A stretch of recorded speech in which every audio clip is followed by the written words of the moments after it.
Hi guys, today we'll begin our pre-writing document that you'll find on Google Classroom.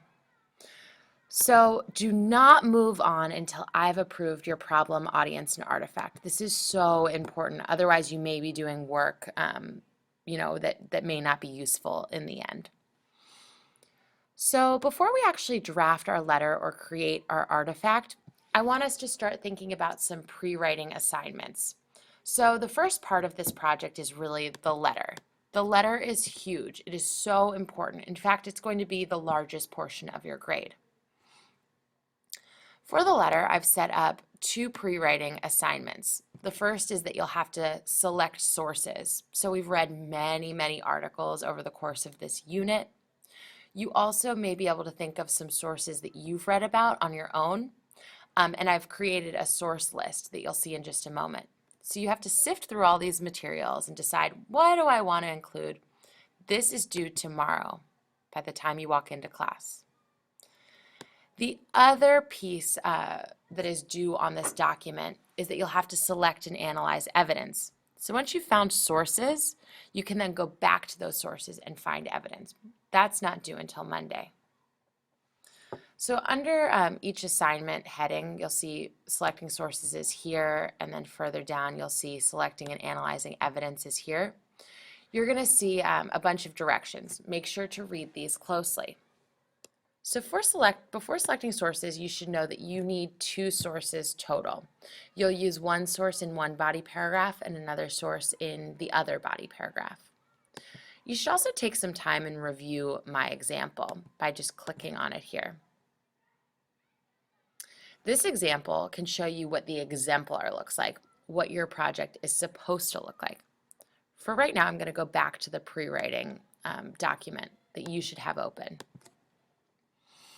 So one of the first steps in identifying sources is to actually go to your gender and stereotypes Google spreadsheet. So we put all of that work into the Google spreadsheet so you can now use it now on your final project. If I go to this particular Google spreadsheet, this is from a student in my second period, I'm going to go and look through some of the sources that she's pulled. And I'm thinking, since I'm writing to my younger sister, who's 10 years old, and I'm writing about body image, I'm probably going to look for articles that discuss body image. There are two here. First is The Scary Reality of a Real-Life Barbie Doll, and the second is The Culture of Thin Bites Fiji. And I actually remember a lot more about The Culture of Thin Bites Fiji, and I remember some really interesting quotes. I actually went back and reread both articles or skimmed them so that I could figure out what was important for my particular assignment. Ultimately, I decided, as you'll see if you go to my example, that to focus on The Culture of Thin Bites Fiji. Now that I selected that source, I actually went back to that source. I found it in my notebook. I'll also show you in just a second where you can find it if you don't have the reading anymore. I found the author, the publisher, and the date. I'm happy to help you with these things if you need some support. Additionally, I wrote a rationale for why I chose this source, why it's relevant to my problem and my audience in particular. I actually connected in my rationale the source to my audience and my topic. If I go back to the assignment sheet that you'll be working off of, the second thing you can do is look at a source list. This source list is golden. It's great. It has all the articles that we read as a class. It also has new and different articles and videos. So the source list is organized by problem. You'll see here I selected body image, so it's the first list of sources. You can also scroll down and see some articles about men and violence. These aren't all just about violence. They can also be about being in the man box, which could be really interesting. There's bullying and hate crimes here with a bunch of articles that we read and some new articles. And the final category is inequality between men and women at the workplace or school. If you need help sorting through this category, they're a little mixed up, but there's a bunch of really good stuff here. So I would recommend spending about 10 to 20 minutes going through the sources on the source list. For instance, when writing my project, decided I didn't really want to include the scary reality of a real life Barbie that we read in class, so I knew I'd have to do some outside research. And I actually clicked on this link here that says New York City's ad campaign, The Issue.